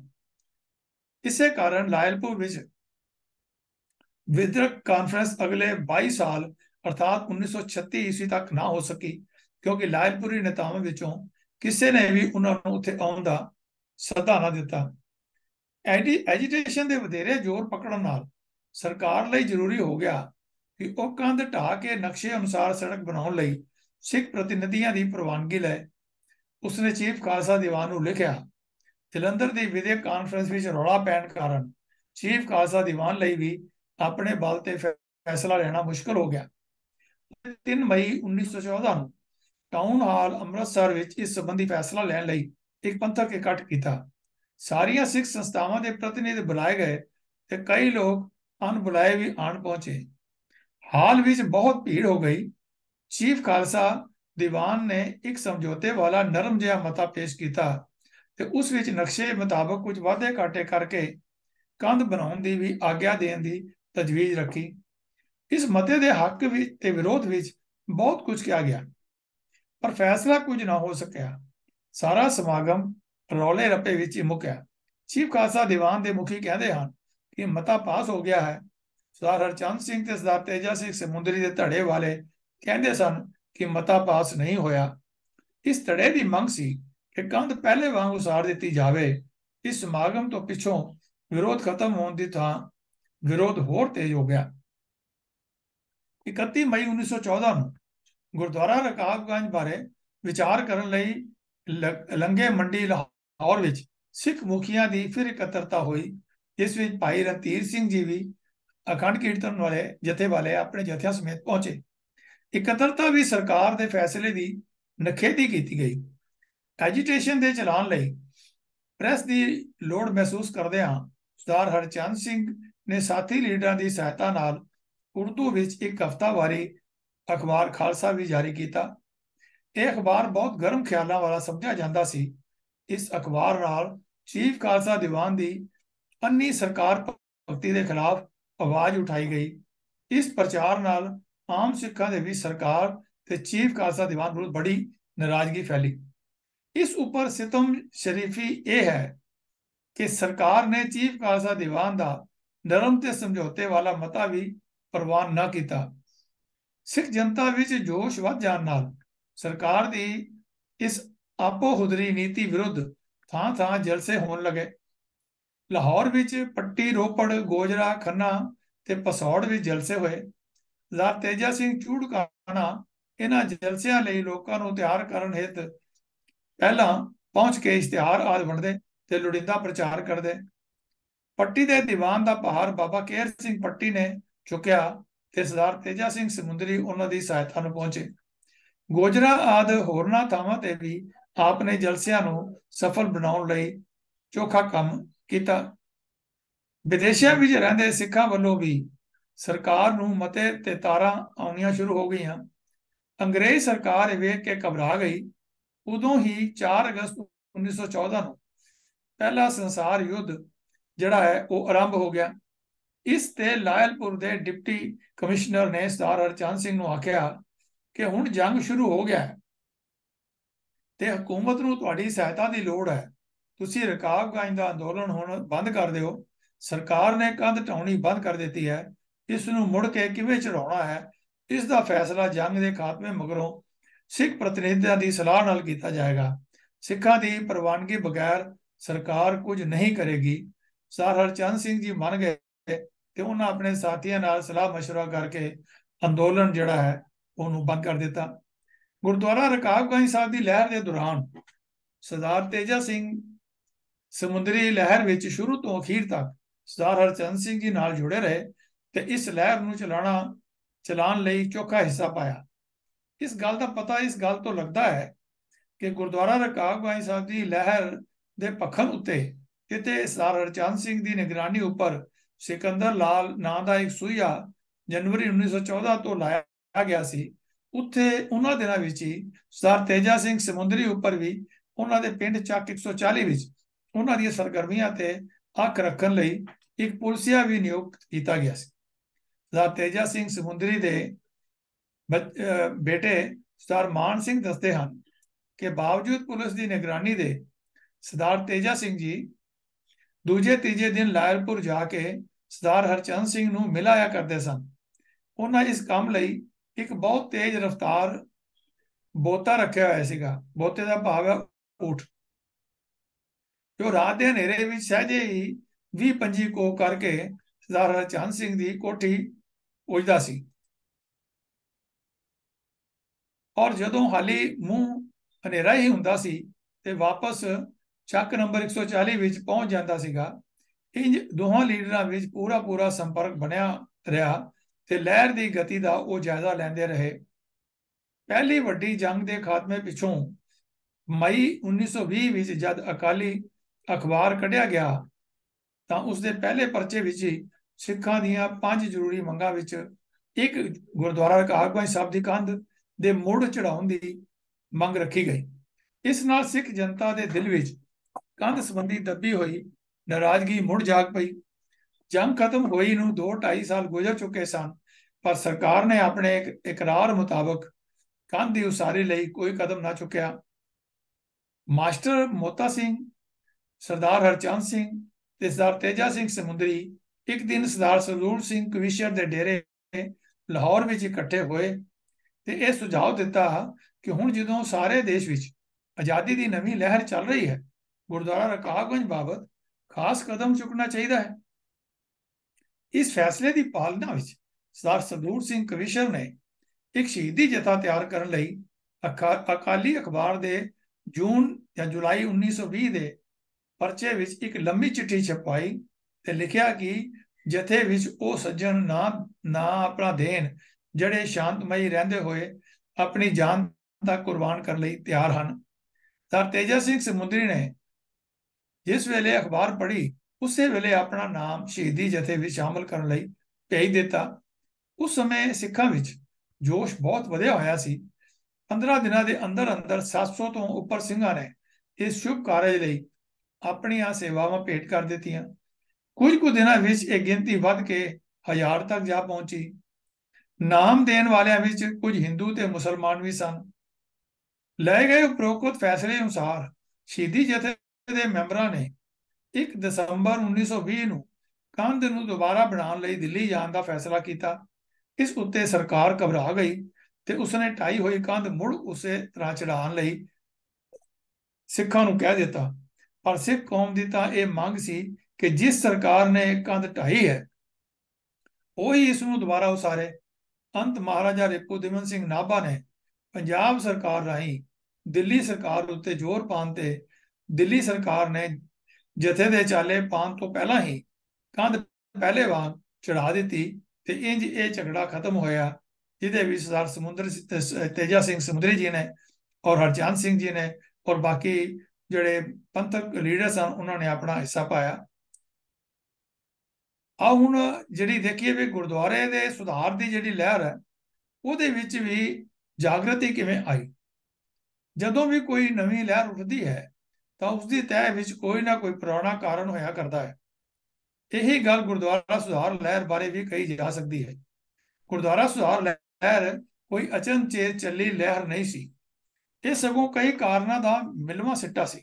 ਇਸ ਦਾ ਮੁੱਢ ਤਾਂ ਪਿਛਲੀ ਸਦੀ ਦੇ ਅੰਤਲੇ 3 ਦਹਾਕਿਆਂ ਵਿੱਚ ਚੱਲੀ ਸਿੰਘ ਸਭਾ ਲਹਿਰ ਨਾਲ ਵੱਧ ਚੁੱਕਾ ਸੀ, ਪਰ ਇਹ ਪੂਰੇ ਜੋਬਨ ਵਿੱਚ 20ਵੀਂ ਸਦੀ ਦੇ ਤੀਜੇ ਦਹਾਕੇ ਵਿੱਚ ਆਈ। ਸਿੰਘ ਸਭਾ ਲਹਿਰ ਜਿਵੇਂ ਕਿ ਅਸੀਂ ਜਾਣਦੇ ਹਾਂ ਆਰੀਆ ਸਮਾਜ ਅਤੇ ਈਸਾਈਆਂ ਪਾਦਰੀਆਂ ਦੇ ਸਿੱਖੀ ਉੱਪਰ ਹਮਲਿਆਂ ਦੇ ਜਵਾਬ ਵਜੋਂ ਸ਼ੁਰੂ ਹੋਈ। ਇਸ ਦੇ ਫਲਸਰੂਪ ਸਿੱਖਾਂ ਵਿੱਚ ਨਵੀਂ ਜਾਗਰਤੀ ਆਈ ਅਤੇ ਥਾਂ-ਥਾਂ ਸਿੰਘ ਸਭਾਵਾਂ ਬਣਨੀਆਂ ਸ਼ੁਰੂ ਹੋਈਆਂ। ਇਹਨਾਂ ਦਾ ਮਨਸ਼ਾ ਗੁਰਧਾਮਾਂ ਵਿੱਚ ਵਾਪਰ ਰਹੀ ਕੁਰੀਤੀ ਨੂੰ ਦੂਰ ਕਰਨਾ ਅਤੇ ਸਿੱਖਾਂ ਨੂੰ ਸਨਾਤਨੀ ਕਰਮਕਾਂਡ ਤੇ ਝੰਜਟ ਤੋਂ ਆਜ਼ਾਦ ਕਰਾਉਣਾ ਸੀ, ਜੋ ਗੁਰਦੁਆਰਿਆਂ ਦੇ ਅੰਦਰ ਵੀ ਜੰਮ ਚੁੱਕੀਆਂ ਸਨ। ਪਰ ਇਹ ਗੱਲ ਇੰਨੀ ਆਸਾਨ ਨਹੀਂ ਸੀ। ਬਹੁਤੇ ਗੁਰਦੁਆਰੇ ਮਹੰਤਾਂ ਦੇ ਕਬਜ਼ੇ ਵੀ ਸਨ ਤੇ ਇਹਨਾਂ ਨੂੰ ਨਿੱਜੀ ਮਾਲਕੀ ਬਣਾਇਆ ਹੋਇਆ ਸੀ। ਮੈਂ ਇੱਕ ਬੇਨਤੀ ਕਰਨਾ ਚਾਹਨਾ ਇਸ ਪੁਆਇੰਟ ਦੇ ਉੱਪਰ ਕਿ ਠੀਕ ਉਹੀ ਹਾਲਾਤ ਅੱਜ ਕੱਲ੍ਹ ਵੀ ਸਾਡੇ ਜਿਹੜੀਆਂ ਕਮੇਟੀਆਂ ਹਨ, ਭਾਵੇਂ ਉਹ ਅੰਮ੍ਰਿਤਸਰ ਦੀ ਕਮੇਟੀ ਤੇ ਭਾਵੇਂ ਦਿੱਲੀ ਦੀ ਹੈ, ਭਾਵੇਂ ਹੋਰ ਜਗ੍ਹਾ ਦੇ ਉੱਪਰ ਪੰਥਕ ਤੇ ਜਿਹੜੇ ਸਾਡੇ ਹਨ ਜਿਹੜੇ ਤਖਤ ਸਾਹਿਬਾਨ ਹਨ, ਉਹਨਾਂ ਦੇ ਉੱਪਰ ਵੀ ਇਹੀ ਚੀਜ਼ਾਂ ਜਿਹੜੀਆਂ ਹਨ ਹਾਲਾਤ ਹਨ। ਔਰ ਉੱਥੇ ਵੀ ਉਹਨਾਂ ਨੂੰ ਬਦਲਣ ਵਾਸਤੇ ਜਿਹੜੀ ਮੁਹਿੰਮ ਇਹਨਾਂ ਨੇ ਸਿੰਘ ਸਭਾ ਲਹਿਰ ਚਲਾਈ ਹੈ, ਉਹ ਦੂਸਰੀ ਇੱਕ ਲਹਿਰ ਚਲਾਉਣ ਦੀ ਬੜੀ ਜ਼ਬਰਦਸਤ ਜ਼ਰੂਰਤ ਹੈ। ਤੇ ਜਦ ਤੱਕ ਉਹ ਚੱਲੇਗੀ ਨਹੀਂ, ਸਿੱਖੀ ਦੇ ਅੰਦਰ ਜਿਹੜੇ ਹਨ ਉਹ ਹੋਰ ਨਿਗਾਰ ਆਉਣਗੇ ਤੇ ਉਹਦੇ ਅੰਦਰ ਇੰਪਰੂਵਮੈਂਟ ਨਹੀਂ ਹੋਏਗੀ। ਕਿਉਂਕਿ ਜਿਹੜੇ ਉਸ ਵੇਲੇ ਕਾਬਜ ਸਨ ਉਹ ਅੱਤ ਦਰਜੇ ਦੇ ਭ੍ਰਿਸ਼ਟ ਤੇ ਦੁਰਾਚਾਰੀ ਸਨ। ਦਰਦ ਰੱਖਣ ਵਾਲੇ ਸਿੱਖ ਇਹ ਸਭ ਕੁਝ ਦੇਖਦੇ ਹੋਏ ਵੀ ਮਜਬੂਰ ਸਨ, ਕਿਉਂ ਜੋ ਕਾਨੂੰਨ ਮਹੰਤਾਂ ਵੱਲ ਸੀ। ਉਧਰ ਮਜ਼ਹਬੀ ਖਿੱਚੋਤਾਣ ਆਪਣੇ ਕੋਝੇ ਜਿਹੇ ਢੰਗ ਨਾਲ ਲਗਾਤਾਰ ਚੱਲ ਰਹੀ ਸੀ। ਈਸਾਈ ਮੁਸਲਮਾਨਾਂ ਦੀਆਂ ਟੰਗਾਂ ਖਿੱਚ ਰਹੇ ਸਨ ਤੇ ਆਰਿਆ ਸਮਾਜੀ ਸਿੱਖਾਂ ਦੀਆਂ, ਅਤੇ ਸਿੱਖ ਆਪਣੀ ਥਾਂ ਦੂਜਿਆਂ ਨਾਲ ਉਹ ਭਾਣਾ ਵਰਤਾਨ ਦੀ ਫਿਕਰ ਵਿੱਚ ਸਨ। ਸਨ 1908 ਦਾ ਜ਼ਿਕਰ ਹੈ। ਜਲੰਧਰ ਵਿੱਚ ਸ਼ਹਿਰ ਵਿੱਚ ਆਰਿਆ ਸਮਾਜੀਆਂ ਨੇ ਆਪਣਾ ਐਤਵਾਰੀ ਜਲਸਾ ਕੀਤਾ, ਜਿਸ ਵਿੱਚ 48 ਗੁਰਸਿੱਖਾਂ ਨੂੰ ਪਤਿਤ ਕੀਤਾ ਗਿਆ ਅਤੇ ਇਹਨਾਂ ਦੇ ਕੇਸ ਕਤਲ ਕਰਕੇ ਸਿੱਖ ਹਿਰਦੇ ਨੂੰ ਠੇਸ ਪਹੁੰਚਾਉਣ ਲਈ ਉਹਨਾਂ ਦਾ ਰੱਸਾ ਵੱਟ ਕੇ ਬਾਜ਼ਾਰ ਵਿੱਚ 2.5 ਆਨੇ ਤੋਂ ਨਿਲਾਮ ਕੀਤਾ ਗਿਆ। ਸਾਧ ਸੰਗਤ ਜੀ, ਮੈਨੂੰ ਨਹੀਂ ਪਤਾ ਕਿ ਆਪ ਜੀ ਵਿੱਚੋਂ ਕਿੰਨਿਆਂ ਨੂੰ ਇਸ ਗੱਲ ਦਾ ਪਤਾ ਹੈ ਕਿ ਜੋ ਆਰਿਆ ਸਮਾਜੀਆਂ ਨੇ ਜਲੰਧਰ ਦੇ ਵਿੱਚ ਇਹ ਕਾਰਾ ਜਿਹੜਾ 1908 ਵਿੱਚ ਕੀਤਾ ਸੀ। ਪਰ ਜਿੰਨਾ ਹੀ ਮੈਂ ਵੀ ਸੁਣ ਰਿਹਾ, ਆਪ ਵੀ ਸੁਣ ਰਹੇ ਹੋ, ਤੇ ਮਨ ਨੂੰ ਬੜਾ ਇੱਕ ਧੱਕਾ ਲੱਗਾ ਕਿ ਐਨੀ ਕੋਝੀ ਕਾਰਵਾਈ ਵੀ ਜਿਹੜੀ ਹੈ ਉਹ ਕੀਤੀ ਗਈ ਸੀ ਉਸ ਸਮੇਂ ਦੇ ਅੰਦਰ। ਇਹ ਖਬਰ ਸਿੱਖ ਪੰਥ ਵਿੱਚ ਬਲਦੀ ਅੱਗ ਵਾਂਗ ਫੈਲ ਗਈ। ਸਿੱਖ ਸਭਾ ਤੇ ਚੀਫ ਖਾਲਸਾ ਦੀਵਾਨ ਦੇ ਕਾਰਕੁਨਾਂ ਨੂੰ ਬਹੁਤ ਦੁੱਖ ਹੋਇਆ। ਸਿੱਖ ਸੰਗਤਾਂ ਨੇ ਜਲੰਧਰ ਨੂੰ ਵਹੀਰਾਂ ਕਰ ਦਿੱਤੀਆਂ ਅਤੇ ਇਸ ਤੋਂ ਅਗਲੇ ਐਤਵਾਰ ਉੱਤੇ ਖਾਲਸੇ ਦਾ ਭਾਰੀ ਦੀਵਾਨ ਹੁਮ ਹੁਮਾ ਕੇ ਜਿਹੜਾ ਹੈ ਉਹ ਸਜਿਆ, ਜਿਸ ਵਿੱਚ ਸੈਂਕੜੇ ਦੀ ਗਿਣਤੀ ਵਿੱਚ ਰਵਦਾਸੀਆਂ ਔਰ ਚਮਾਰਾਂ ਨੇ ਅੰਮ੍ਰਿਤ ਛਕ ਕੇ ਸੋ ਕਾਲ ਜਿਹੜੇ ਲੋਕ ਆਸਦੇ ਸਨ ਰਤੀਆਂ ਅੰਮ੍ਰਿਤ ਛਕਾਇਆ ਗਿਆ ਤੇ ਇਹਨਾਂ ਦੇ ਹੱਥੋਂ ਲੰਗਰ ਤਿਆਰ ਕਰਵਾ ਕੇ ਸੰਗਤਾਂ ਨੂੰ ਵਰਤਾਇਆ ਗਿਆ। ਚੀਫ ਖਾਲਸਾ ਦੀਵਾਨ ਵਾਸਤੇ ਇਹ ਪਹਿਲਾ ਦਿਨ ਸੀ ਜਿਸ ਦਿਨ ਅਛੂਤ ਜਾਤੀਆਂ ਨੂੰ ਸਿੱਖਾਂ ਵੱਲੋਂ ਇੱਕ ਸੰਗਤ ਪੰਗਤ ਵਿੱਚ ਬਹਾਇਆ ਤੇ ਲੰਗਰ ਵਰਤਾਇਆ ਗਿਆ। ਇਸ ਸਮਾਗਮ ਵਿੱਚ ਸਰਦਾਰ ਤੇਜਾ ਸਿੰਘ ਚੂੜਕਾਨਾ ਦੀ ਸੂਚਨਾ ਅਨੁਸਾਰ ਸਰਦਾਰ ਤੇਜਾ ਸਿੰਘ ਸਮੁੰਦਰੀ ਵੀ ਮੌਜੂਦ ਸਨ। ਜਵਾਨੀ ਦੇ ਮੁੱਢਲੇ ਸਾਲਾਂ ਵਿੱਚ ਇਹਨਾਂ ਦਾ ਬਹੁਤ ਸਮਾਂ ਸਿੰਘ ਸਭਾ ਲਹਿਰ ਦੇ ਕੰਮਾਂ ਵਿੱਚ ਹੀ ਲੱਗਦਾ ਸੀ, ਜਿਸ ਦਾ ਇੱਕ ਨਿਸ਼ਾਨਾ ਜਿਸ ਵਿੱਚ ਇਹਨਾਂ ਦਾ ਇੱਕ ਨਿਸ਼ਾਨਾ ਅਛੂਤ ਉਧਾਰ ਸੀ। ਇਹਨਾਂ ਦਿਨਾਂ ਵਿੱਚ ਹੀ ਇਹਨਾਂ ਦੇ ਆਪਣੇ ਪਿੰਡ ਦੇ ਇੱਕ ਤਿਆਰ ਬਰ ਤਿਆਰ ਰਵਦਾਸੀਏ ਸਿੱਖ ਹਰਦਿਆਲ ਸਿੰਘ ਨੇ ਇਹਨਾਂ ਪਾਸ ਸ਼ਿਕਾਇਤ ਕੀਤੀ ਕਿ ਮੈਂ ਅੰਮ੍ਰਿਤਪਾਨ ਕੀਤਾ ਹੋਇਆ ਹੈ ਅਤੇ ਸਿੱਖੀ ਰਹੁ ਰੀਤੀ ਵਿੱਚ ਪੂਰਾ ਹਾਂ, ਪਰ ਮੈਨੂੰ ਪਿੰਡ ਦੇ ਸਰਦਾਰ ਖੂਹ ਤੇ ਚੜ੍ਹਨ ਨਹੀਂ ਦਿੰਦੇ। ਦੂਜੇ ਪਾਸੇ ਮੁਸਲਮਾਨਾਂ ਦਾ ਬੋਕਾ ਚੰਮ ਦਾ ਡੋਲ ਖੂਹ ਵਿੱਚ ਬਕਾਇਦਾ ਪੈਂਦਾ ਹੈ। ਸਰਦਾਰ ਤੇਜਾ ਸਿੰਘ ਨੇ ਇਹ ਸੁਣ ਕੇ ਉਹਨਾਂ ਨੂੰ ਬੜਾ ਦੁੱਖ ਹੋਇਆ। ਉਹਨਾਂ ਉਸ ਨੂੰ ਅਗਲੀ ਭਨਕ ਖੂਹ ਤੇ ਪਹੁੰਚਣ ਲਈ ਕਿਹਾ। ਅਗਲੇ ਦਿਨ ਜਦੋਂ ਆਪ ਜੀ ਖੂਹ ਤੇ ਪਹੁੰਚੇ ਤਾਂ ਉੱਥੇ ਪਿੰਡ ਦਾ ਛੋਟਾ ਨੰਬਰਦਾਰ ਸ਼ੇਰ ਸਿੰਘ ਅਤੇ ਕੁਝ ਹੋਰ ਸਿਰਕੜ ਸਰਦਾਰ ਬੈਠੇ ਸਨ। ਆਪ ਵੀ ਉਹਨਾਂ ਵਿੱਚ ਜਾ ਬੈਠੇ। ਝਟਕੂ ਮਗਰੋਂ ਉਹਨਾਂ ਰਵਦਾਸੀਆਂ ਹਰਦਿਆਲ ਸਿੰਘ ਨੂੰ ਖੂਹ ਵਿੱਚੋਂ ਪਾਣੀ ਕੱਢ ਕੇ ਪਿਲਾਉਣ ਲਈ ਕਿਹਾ। ਇਸ ਉੱਤੇ ਛੋਟਾ ਨੰਬਰਦਾਰ ਸ਼ੇਰ ਸਿੰਘ ਕਹਿਣ ਲੱਗਾ ਕਿ ਸਰਦਾਰ ਜੀ, ਮੈਂ ਆਪ ਤੁਹਾਨੂੰ ਪਾਣੀ ਕੱਢ ਕੇ ਪਿਲਾਉਂਦਾ ਹਾਂ। ਆਪ ਨੇ ਕਿਹਾ, ਨਹੀਂ, ਅੱਜ ਇਹ ਸੇਵਾ ਹਰਦਿਆਲ ਸਿੰਘ ਪਾਸੋਂ ਹੀ ਲੈਣੀ ਹੈ। ਇਹ ਸੁਣ ਸਾਰੇ ਚੁੱਪ ਕਰ ਗਏ। ਹਰਦਿਆਲ ਸਿੰਘ ਉੱਠਿਆ ਤੇ ਉਸੇ ਪਾਣੀ ਦੀ ਬਾਲਟੀ ਖੂਹ ਚੋਂ ਕੱਢੀ। ਪਹਿਲਾਂ ਸਰਦਾਰ ਤੇਜਾ ਸਿੰਘ ਸਮੁੰਦਰੀ ਨੇ ਆਪ ਪਾਣੀ ਪੀਤਾ ਤੇ ਮਗਰੋਂ ਦੂਜਿਆਂ ਨੂੰ ਪਿਲਾਉਣ ਲਈ ਕਿਹਾ। ਉਹਨਾਂ ਦੇ ਕਹੇ ਨੂੰ ਕਿਸੇ ਵੀ ਮੋੜਿਆ ਨਾ ਅਤੇ ਹਰਦਿਆਲ ਸਿੰਘ ਹੱਥੋਂ ਸਭਰਾ ਪਾਣੀ ਪੀ ਲਿਆ। ਇਸ ਪਿੱਛੋਂ ਉਹਨਾਂ ਬੜੇ ਮਿੱਠੇ ਜਿਹੇ ਸ਼ਬਦਾਂ ਵਿੱਚ ਜਾਤ ਮਾਨੀ ਤਿਆਗ ਕੇ ਜਾਤ ਮਾਨ ਛੱਡ ਕੇ ਅਛੂਤਾ ਭਰਾਵਾਂ ਨੂੰ ਗੱਲ ਨਾਲ ਲਾਉਣ ਦੀ ਪ੍ਰੇਰਨਾ ਦਿੱਤੀ। ਜਲੰਧਰ ਵਾਲੇ ਦੀਵਾਨ ਵਿੱਚ ਹੋਰਨਾਂ ਪਤਵੰਤਿਆਂ ਨਾਲ ਸਰਦਾਰ ਸੁੰਦਰ ਸਿੰਘ ਜੀ ਮਜੀਠੀਆ ਵੀ ਸ਼ਾਮਲ ਸਨ, ਪਰ ਸ੍ਰੀ ਦਰਬਾਰ ਸਾਹਿਬ ਦੇ ਪੁਜਾਰੀਆਂ ਅਤੇ ਮਹੰਤਾਂ ਨੇ ਸਿੰਘ ਸਭਈਆਂ ਦੀ ਇਸ ਕਾਰਵਾਈ ਨੂੰ ਘ੍ਰਿਣਾ ਭਰੀ ਨਜ਼ਰ ਨਾਲ ਡਿਠਾ। ਨਤੀਜਾ ਇਹ ਹੋਇਆ ਕਿ ਇਸ ਤੋਂ ਕੁਝ ਚਿਰ ਪਿੱਛੋਂ ਜਦ ਸਰਦਾਰ ਸੁੰਦਰ ਸਿੰਘ ਜੀ ਆਪਣੇ ਵੱਡੇ ਲੜਕੇ ਦੀ ਸ਼ਾਦੀ ਦੀ ਖੁਸ਼ੀ ਵਿੱਚ ਕੜਾਹ ਪ੍ਰਸ਼ਾਦ ਦੀ ਦੇਗ ਲੈ ਕੇ ਸ੍ਰੀ ਅਕਾਲ ਤਖਤ ਸਾਹਿਬ ਹਾਜ਼ਰ ਹੋਏ ਤਾਂ ਆਪ ਦਾ ਲਿਆਂਦਾ ਕੜਾਹ ਪ੍ਰਸ਼ਾਦ ਪੁਜਾਰੀਆਂ ਪ੍ਰਵਾਨ ਨਾ ਕੀਤਾ ਅਤੇ ਅਰਦਾਸਾ ਨਾ ਸੋਧਿਆ। ਇਸ ਸਮੇਂ ਇੱਕ ਦਿਨ ਇੱਕ ਸੂਬੇਦਾਰ ਪੈਨਸ਼ਨਰ ਭਾਈ ਵਸਾਵਾ ਸਿੰਘ ਨਾਮ ਦਾ ਤਿਆਰ ਬਰ ਤਿਆਰ ਮਜਬੀ ਸਿੱਖ ਵੀ ਸ੍ਰੀ ਚਮਕੌਰ ਸਾਹਿਬ ਦੇ ਗੁਰਦੁਆਰੇ ਪੁੱਜਾ ਤੇ 5 ਰੁਪਏ ਖੋਲ ਕੇ ਬੇਨਤੀ ਕੀਤੀ ਕਿ ਇਸ ਰਕਮ ਦਾ ਪ੍ਰਸ਼ਾਦ ਮੇਰੇ ਵੱਲੋਂ ਭੇਟ ਕੀਤਾ ਜਾਏ ਅਤੇ ਮੈਨੂੰ ਅੰਦਰ ਜਾ ਕੇ ਗੁਰਦੁਆਰੇ ਦੇ ਦਰਸ਼ਨ ਕਰਨ ਦੀ ਆਗਿਆ ਦਿੱਤੀ ਜਾਏ। ਪਰੰਤੂ ਸਮੇਂ ਦੇ ਪੁਜਾਰੀਆਂ ਵੱਲੋਂ ਆਪ ਦੀ ਬੇਨਤੀ ਰੱਦ ਕਰ ਦਿੱਤੀ ਗਈ। ਨਾ ਦਰਸ਼ਨ ਨਸੀਬ ਹੋਏ ਤੇ ਨਾ ਹੀ ਪ੍ਰਸ਼ਾਦ। ਇਸ ਗੱਲ ਤੇ ਭਾਈ ਵਸਾਵਾ ਸਿੰਘ ਨੂੰ ਇਤਨਾ ਰੰਜ ਹੋਇਆ ਕਿ ਉਸ ਵੇਲੇ ਸਨੇ ਪਰਿਵਾਰ ਕੇਸ ਕਤਲ ਕਰਵਾ ਲਏ। ਸਾਰੇ ਬੱਚੇ ਤੇ ਜਨਾਨੀਆਂ ਤੱਕ ਸੂਟ ਬੂਟ ਅਤੇ ਹੈਟ ਪਹਿਨ ਕੇ ਅਗਲੇ ਦਿਨ ਗੁਰਦੁਆਰੇ ਦਰਸ਼ਨਾਂ ਵਾਸਤੇ ਮੁੜ ਹਾਜ਼ਰ ਹੋਏ। ਪੁਜਾਰੀ ਸਾਹਿਬਾਨ ਨੇ ਇਹਨਾਂ ਨੂੰ ਇੱਕ ਕੁਝ ਘਰਾਣੇ ਦੇ ਸਾਹਿਬ ਲੋਕ ਸਮਝ ਗੁਰਦੁਆਰੇ ਦੇ ਅੰਦਰ ਬਾਹਰ ਲਿਜਾ ਕੇ ਦਰਸ਼ਨ ਕਰਾਏ ਅਤੇ ਗੁਰਦੁਆਰੇ ਦਾ ਸਾਰਾ ਇਤਿਹਾਸ ਖੋਲ ਕੇ ਦੱਸਿਆ। ਜਦੋਂ ਦਰਸ਼ਨ ਹੋ ਚੁੱਕੇ ਤਾਂ ਸਹਿਜੇ ਜੇ ਟੋਪੀ ਵਾਲੇ ਸਾਹਿਬ ਕਹਿਣ ਲੱਗੇ, ਗ੍ਰੰਥੀ ਜੀ ਆਪ ਨੂੰ ਪਤਾ ਹੈ ਮੈਂ ਕੌਣ ਹਾਂ। ਫਿਰ ਜਦ ਉਸਨੇ ਆਪਣਾ ਅਸਲਾ ਦੱਸਿਆ ਤਾਂ ਗ੍ਰੰਥੀ ਨੂੰ ਸਿਵਾਏ ਇਸਦੇ ਕਿ ਤਰੇਲੀ ਤਰੇਲੀ ਹੋ ਜਾਵੇ, ਕੁਝ ਵੀ ਸਮਝ ਨਾ ਆਇਆ। ਸਿੰਘ ਸਭਾ ਦੇ ਪ੍ਰਚਾਰਕਾਂ ਵਿੱਚੋਂ ਇੱਕ ਉੱਘੀ ਪ੍ਰਚਾਰਕਾ ਪਿੰਡ ਛੱਜਰ ਵੱਡੀ, ਜ਼ਿਲ੍ਹਾ ਅੰਮ੍ਰਿਤਸਰ ਦੀ ਮਾਈ ਰਾਮ ਕੌਰ ਸੀ। ਇਹ ਗੁਰਬਾਣੀ ਅਤੇ ਕੀਰਤਨ ਨਾਲ ਬੜਾ ਪ੍ਰੇਮ ਰੱਖਦੀ ਸੀ। ਇੱਕ ਦਿਨ ਇਹ ਮਾਈ ਸ੍ਰੀ ਦਰਬਾਰ ਸਾਹਿਬ ਅੰਮ੍ਰਿਤਸਰ ਦੇ ਦਰਸ਼ਨਾਂ ਨੂੰ ਆਈ ਅਤੇ ਕੀਰਤਨ ਸੁਣਦੇ ਸੁਣਦੇ ਐਸਾ ਪ੍ਰੇਮ ਆਇਆ ਕਿ ਉਸਨੇ ਇੱਕ ਜੋਟੀਆਂ ਦਾ ਸ਼ਬਦ ਆਰੰਭ ਕਰ ਦਿੱਤਾ। ਪੁਜਾਰੀਆਂ ਨੂੰ ਸਿੰਘ ਸਭਾ ਦੇ ਪ੍ਰਚਾਰ ਨਾਲ ਬੜੀ ਘ੍ਰਿਣਾ ਸੀ। ਸਿੰਘ ਸਭਾਈਆਂ ਦੀ ਤਰਜ਼ ਤੇ ਲੱਗਾ ਸ਼ਬਦ ਸੁਣ ਕੇ ਉਹਨਾਂ ਨੂੰ ਸਤੀ ਕਪੜੀ ਅੱਗ ਲੱਗ ਗਈ। ਗੁੱਸੇ ਵਿੱਚ ਉਹ ਮਾਈ ਜੀ ਨੂੰ ਧੂ ਕੇ ਦਰਬਾਰ ਸਾਹਿਬ ਤੋਂ ਉੱਪਰ ਲੈ ਗਏ ਅਤੇ ਇਤਨਾ ਮਾਰਿਆ ਕਿ ਮਾਈ ਜੀ ਦੀ ਪਸਲੀ ਟੁੱਟ ਗਈ। ਪੁਜਾਰੀ ਲੋਕ ਪੁਰਾਤਨ ਬ੍ਰਾਹਮਣਾਂ ਵਾਂਗ ਇਹ ਬਰਦਾਸ਼ਤ ਨਹੀਂ ਸਨ ਕਰ ਸਕਦੇ ਕਿ ਇਹਨਾਂ ਤੋਂ ਬਿਨਾਂ ਆਮ ਸਿੱਖ ਜਨਤਾ ਵਿੱਚ ਹੋਰ ਲੋਕ ਵੀ ਗੁਰਮਤਿ ਦੇ ਅਸੂਲਾਂ ਅਤੇ ਗੁਰਬਾਣੀ ਦੇ ਜਾਣੂ ਹੋਣ, ਕਿਉਂਕਿ ਅਜਿਹਾ ਹੋ ਜਾਣ ਨਾਲ ਉਹਨਾਂ ਦੀ ਚੌਧਰ ਵਿੱਚ ਫਰਕ ਆਉਣ ਦਾ ਡਰ ਸੀ। ਫਰਵਰੀ ਸਾਲ 1917 ਦਾ ਜ਼ਿਕਰ ਹੈ ਕਿ ਇੱਕ ਦਿਨ ਖਾਲਸਾ ਮਿਡਲ ਸਕੂਲ ਸੱਚਾ ਸੌਦਾ ਦੇ ਕੁਝ ਸਿਆਣੇ ਵਿਦਿਆਰਥੀ ਸਕੂਲ ਦੇ ਪ੍ਰਬੰਧਕ ਸ੍ਰੀਮੰਡ ਭਾਈ ਕਰਤਾਰ ਸਿੰਘ ਚੱਬਰ ਪਾਸ ਆਏ ਤੇ ਰੋ ਪਏ। ਕਾਰਨ ਪੁੱਛਿਆ ਤਾਂ ਕਹਿਣ ਲੱਗੇ ਕਿ ਅਸੀਂ ਅੱਜ ਸਵੇਰੇ ਗੁਰਦੁਆਰੇ ਗਏ ਸੀ, ਉੱਥੇ ਸ਼ਬਦ ਕੀਰਤਨ ਸੁਣਦੇ ਰਹੇ। ਜਦੋਂ ਭੋਗ ਦਾ ਸਮਾਂ ਆਇਆ ਤਾਂ ਪੁਜਾਰੀਆਂ ਨੇ ਕੜਾਹ ਪ੍ਰਸ਼ਾਦ ਦੀ ਦੇਗ ਪਹਿਲਾਂ ਮੂਰਤੀਆਂ ਅੱਗੇ ਭੇਟ ਕੀਤੀ, ਜਿਹੜੀਆਂ ਪ੍ਰਕਾਸ਼ ਵਾਲੇ ਕਮਰੇ ਦੇ ਲਾਮ ਦੀ ਕੋਠੜੀ ਵਿੱਚ ਸਜੀਆਂ ਹੋਈਆਂ ਸਨ, ਤੇ ਉੱਥੇ ਅਰਦਾਸਾ ਕੀਤਾ। ਉਪਰੰਤ ਪ੍ਰਸ਼ਾਦ ਸੰਗਤਾਂ ਵਿੱਚ ਵਰਤਾਉਣਾ ਸ਼ੁਰੂ ਕੀਤਾ। ਜਦੋਂ ਅਸਾਂ ਪ੍ਰਸ਼ਾਦ ਲੈਣ ਤੋਂ ਨਾ ਕਰ ਦਿੱਤੀ ਤਾਂ ਪੁਜਾਰੀਆਂ ਨੇ ਸਾਨੂੰ ਬੜਾ ਮਾਰਿਆ ਅਤੇ ਧੱਕੇ ਮਾਰ ਕੇ ਗੁਰਦੁਆਰੇ ਵਿੱਚੋਂ ਕੱਢ ਦਿੱਤਾ। ਸਰਦਾਰ ਕਰਤਾਰ ਸਿੰਘ ਝੱਬਰ ਨੂੰ ਇਹ ਗੱਲ ਸੁਣ ਕੇ ਬੜਾ ਦੁੱਖ ਹੋਇਆ।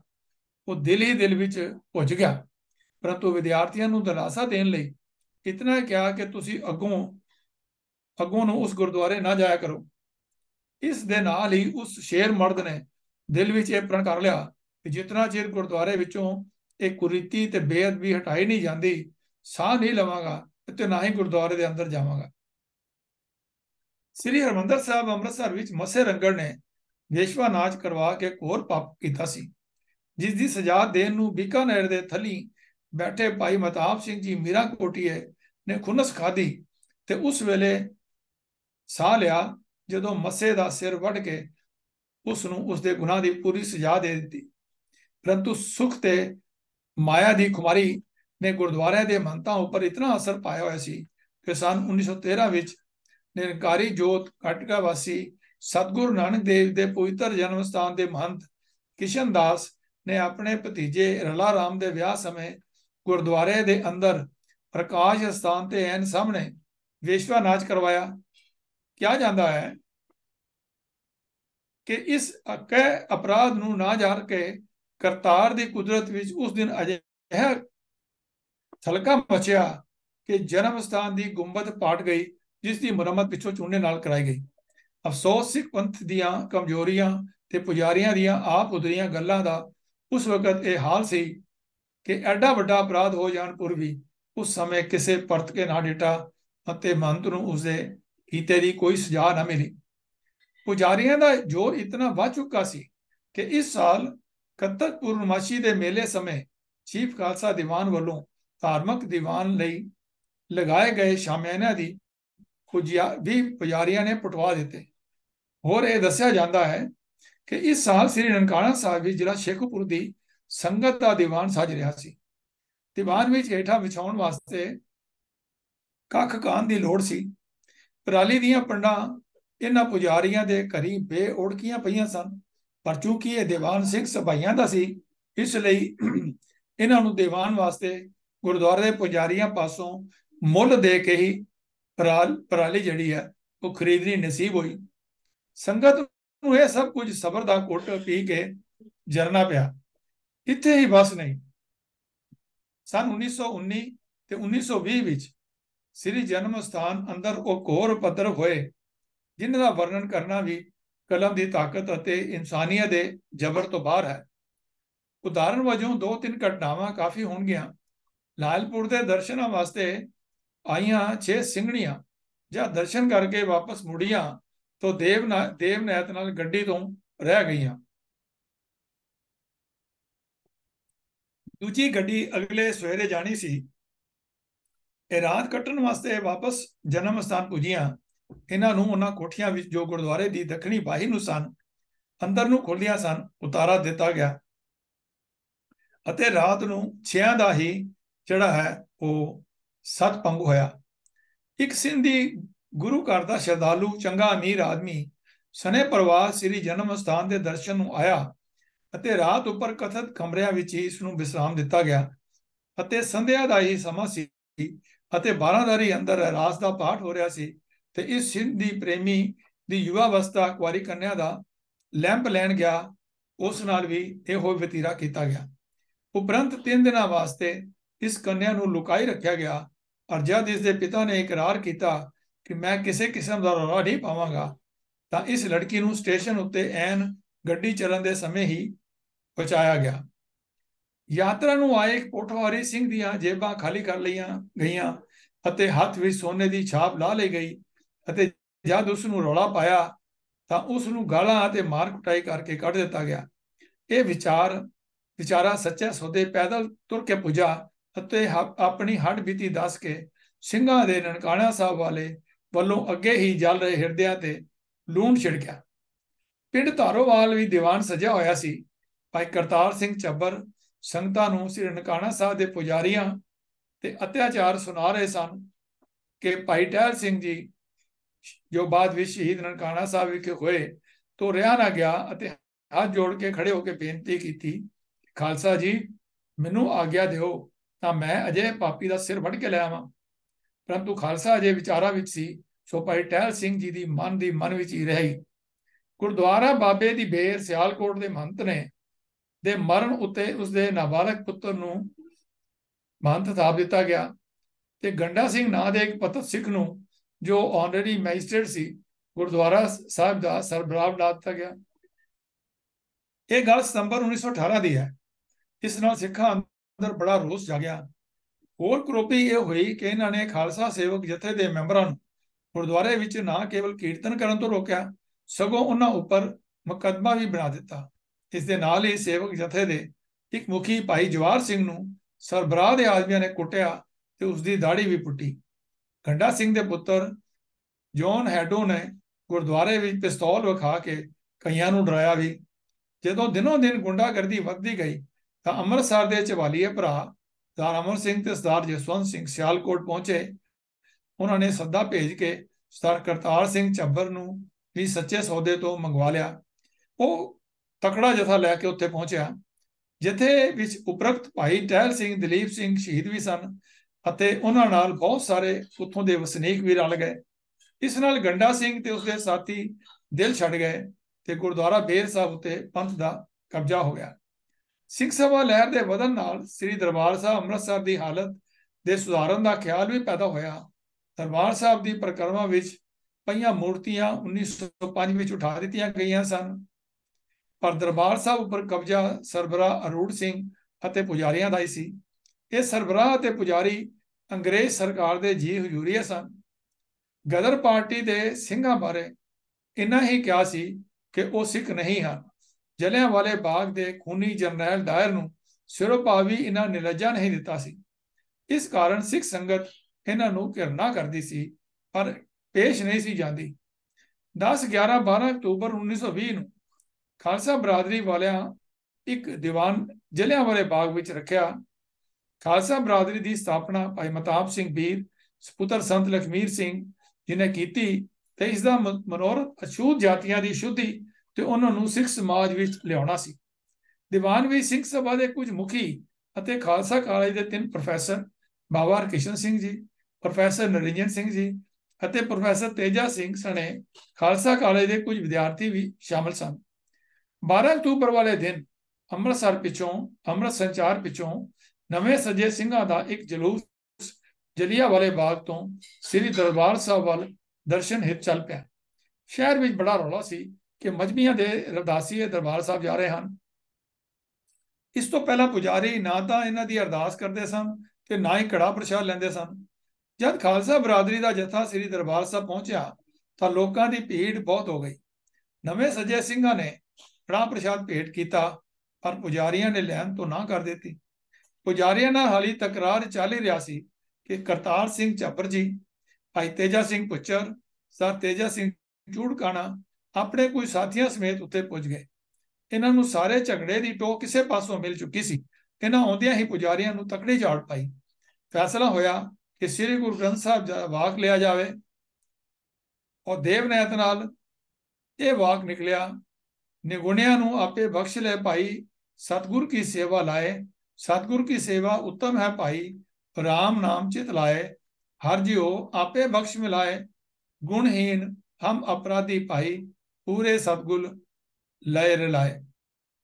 मौके अनुकूल अजिहा वाक सुन के संगत बहुत हैरान हुई ते कईयां सिदकवाना दे अथरू निकल आए।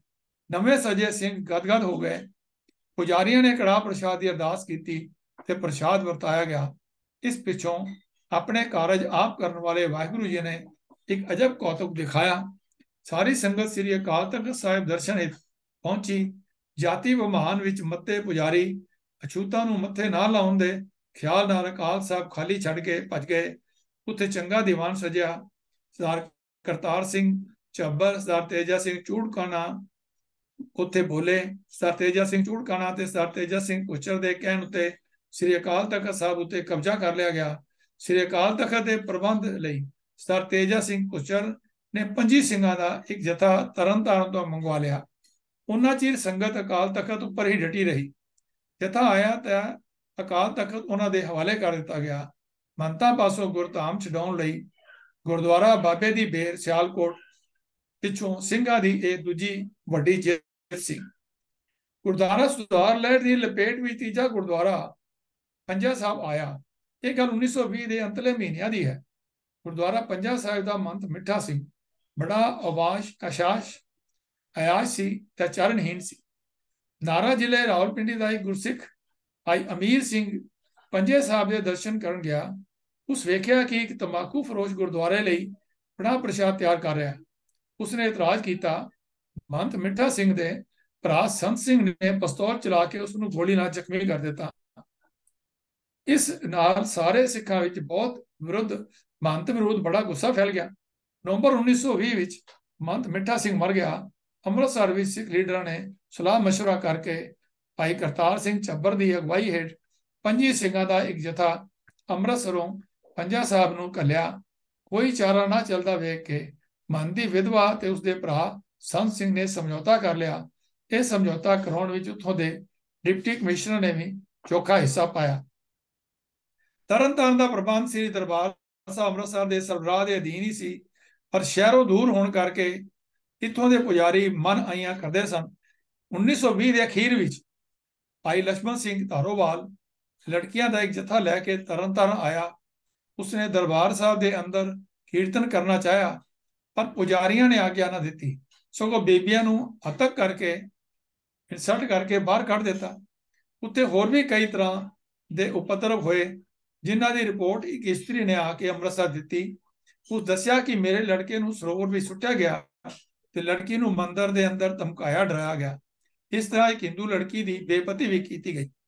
तरनताਰਨ दे विगड़े हालात नूं सुलझाउण लई 25 जनवरी 1921 नूं 40 ਸਿੰਘਾਂ ਦਾ एक जथा भाई तेजा सिंह पुच्चर की कमान हेठ तरनताਰਨ ਵੱਲ टुर पिया।